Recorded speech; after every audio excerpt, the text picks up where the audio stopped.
Guillaume, pour l'instant, c'est plutôt le plan parfait après avoir repris du temps de manière surprise à Naples. Vous avez réussi à résister au blockhouse.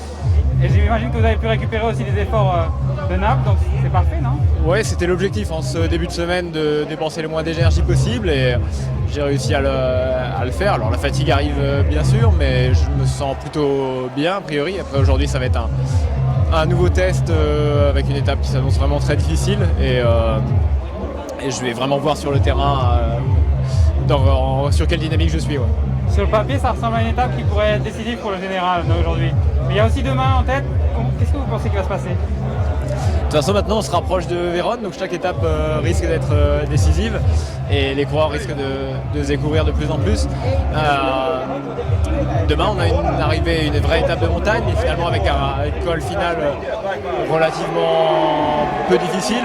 Donc peut-être qu'on aura encore plus d'écart aujourd'hui. En tout cas, nous, au moment du briefing, on l'a vraiment abordé comme l'une des étapes reines du Giro et on est concentré, mobilisé. Ouais. Et du coup, après tout ce qu'on a vu jusqu'à présent, qui va attaquer selon vous? Carapace? Pardon?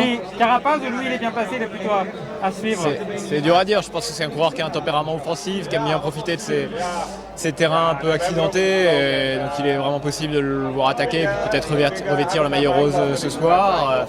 On sait que chez Bahreïn, il y a des coureurs offensifs aussi, donc je pense que voilà, ça viendra sans doute de Bahreïn ou d'Ineos. Merci beaucoup, bonne chance, bonne course.